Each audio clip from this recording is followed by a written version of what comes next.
Yeah, so these photos are ones that I've taken across the city of Liverpool. 2019, 2021 was the main sort of time that I visited Liverpool. It was always around April, May time as well. Um, I would like to go back one day to revisit the city because although I've done a good documentation of the city, churches, historic plaques, statues, pubs, and all the rest of it, it's very deserted looking because a lot of these photos were taken in 2021. So I mean, we're still in the grip of a certain thing that was going on. So a lot of people were still abiding by the social distancing, face nappy wearing. It was a very different world to what we're living in right now. I would like to go back and redo it, but my time is limited. I think if I was going to go back, it'd have to be on a day where the football's on, because I'd like to get all the Scouse fans, going to the game, and perhaps go back somewhere at a time where it gets dark at a reasonable hour, sort of 7 o'clock. Because I reckon I could get some great nighttime photography around Liverpool, because it's a busy, very busy city, with the cars. So it'd be good to get the light trails as they're going round and so on. I think I'd probably visit by train this time because the drive-in's a bit of a nightmare as well. Scousers generally, if I'm totally honest, it's a bit of a hit and miss relationship I've had with them. Well, the people I've met individually as Scousers, they've always been alright, but I don't want to get into it. It's hit and miss. I haven't always got on with them when I've been there. So anyway, but the main point of this video is whether the Scousers are going to be a good turning point in this country for everything that's happening. So for example, East London is pretty much finished now, I'd say. When I say finished, I'm going to say it as I see it, basically with the immigration side of it.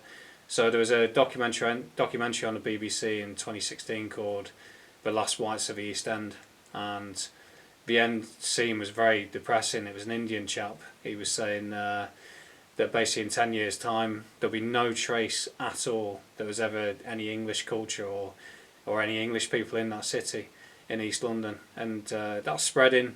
North London, South London. It's a lot of London now is not necessarily just a demographic change, but also the architecture. I mean, look at the architecture of Liverpool. It's extraordinary. Admittedly, they've got the mega buildings that have gone up.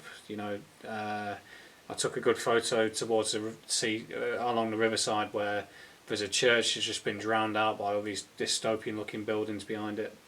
But to get back to the turning point, I've been following a man called Joe Owens. Joe Owens, who I believe used to be part of the British National Party, perhaps even a bodyguard for Nick Griffin. I've always seen him as a genuine man. He's in his old days he used to stand in his back bedroom with his books, kind of talking about everything that's happening in the country, and it seriously resonated with me, and I've taken a lot on board of what he said.